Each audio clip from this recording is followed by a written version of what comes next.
More and more conservatives have followed our lead in asking hard questions about this story, especially when you have victims on the record saying things like this. Maria Farmer says Epstein sexually assaulted her more than 20 years ago. She filed a lawsuit against the Epstein estate just 6 days ago.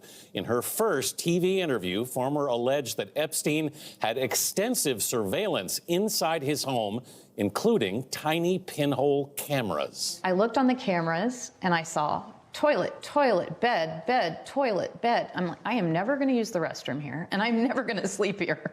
You know, I mean, it was very obvious that they were like monitoring private moments. She believes that. It's not just her. There are other victims who are saying the exact same thing. Take a look. Do you think that Ghislaine's life is in danger? Absolutely.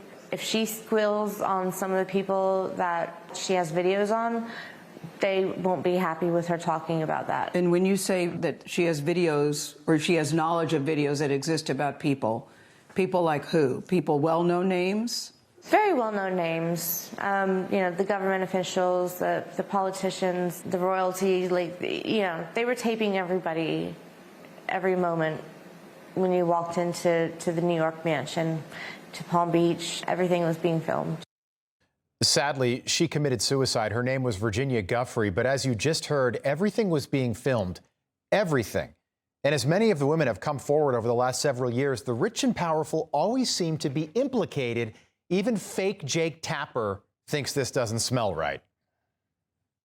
I have to say, I'm with the people that still have questions about this. I kind of don't buy the nothing to see here. And I don't know that the Justice Department helped their case. They released this video.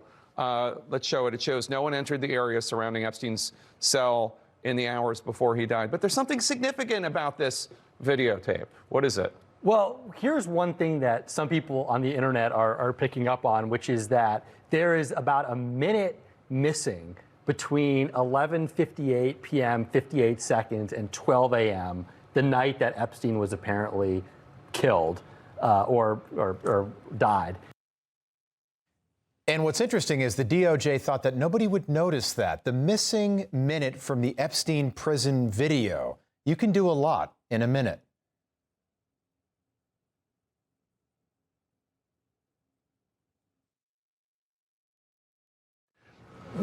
While there might not be a list, there are certainly files that can be released. There's a trove of information that the Trump administration is right now refusing to share.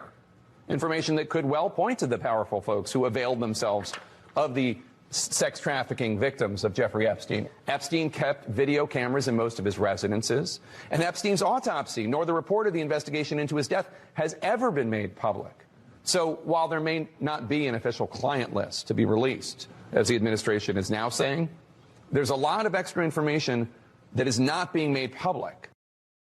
Okay, so we should point out that none of that was mentioned when Joe Biden was president just 6 short months ago. I highly doubt the left-wing media would be making the same big deal if a Democrat was still in the Oval Office. So I don't buy that act. They all of a sudden care about Jeffrey Epstein in this story. They see an opportunity to hurt Trump. That's what that's about. That's not why we are talking about this, though. For us, it's about the victims and the truth, and it always has been.